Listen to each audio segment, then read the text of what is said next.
सगळ्यांना जय शिवराय. सगळ्या शेतकरी बांधवांना जय शिवराय.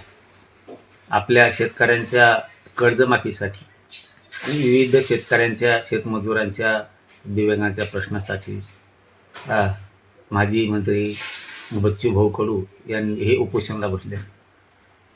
सरकार त्यांच्या मागण्याची दखल घेत नाही, म्हणजे शेतकऱ्यांच्या न्यायाची कर्जमाफीची दखल घेत नाही, म्हणून त्यांच्या वतीनं बच्चूभाऊंच्या वतीनं आणि सगळ्या शेतकरी संघटनेच्या वतीनं 15 जून रोजी राज्यभरात चक्काजाम करण्याचं त्यांनी आयोजित केले.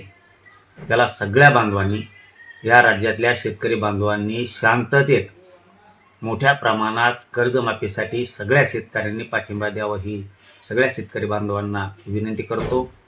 आपण आपले जे रास्ता रोकोचे चक्काजामचे शांततेत करायचे ते स्पॉट ठरवा.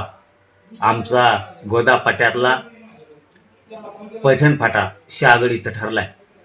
गोदा पाट्यातल्या सगळ्या शेतकरी बांधवांनी जात पात धर्म सगळं सोडून शेतकऱ्यांची कर्जमाफी व्हावी म्हणून सगळ्या शेतकरी बांधवांनी गोदा पट्ट्यातल्या पैठण फाटा इथं मोठ्या संख्येनं उपस्थित राहू ही सगळ्यांना विनंती करतो.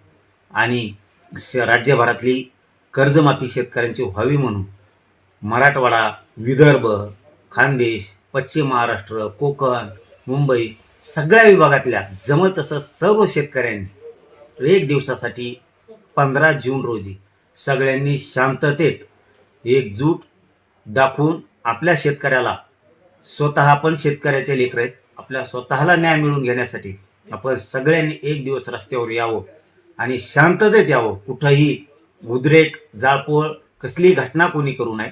सगळ्यांना विनंती आहे की आपण राज्यातल्या, महाराष्ट्रातल्या सगळ्या शेतकऱ्यांनी एकजूट, ताकदीने एकजूट दाखवा आणि आपली कर्जमाफी करून घेण्यासाठी एकत्र या ही सगळ्यांना विनंती करतो. आणि याचबरोबर आपलंही गोदा पट्ट्यातलं सगळ्यांनी मिळून, सगळ्या शेतकरी बांधवांनी मिळून ठरवलं वाटतंय, निवेदन पण दिलेत वाटतं काल, की पैठण फाटा इथं गोदा पट्ट्यातल्या सगळ्या शेतकऱ्यांचा स्पॉट ठरलाय. तर सगळ्या शेतकरी बांधवांनी गोदा पट्ट्यातल्या पैठण फाटा इथं शांततेत येऊन सगळ्यांनी चक्काजाम रास्ता रोको आंदोलन करून आपल्या शेतकऱ्यांना कर्जमुक्ती कायमची व्हावी म्हणून एकत्र यावं ही सगळ्यांना विनंती. धन्यवाद. सगळ्या शेतकरी बांधवांना जय शिवराय.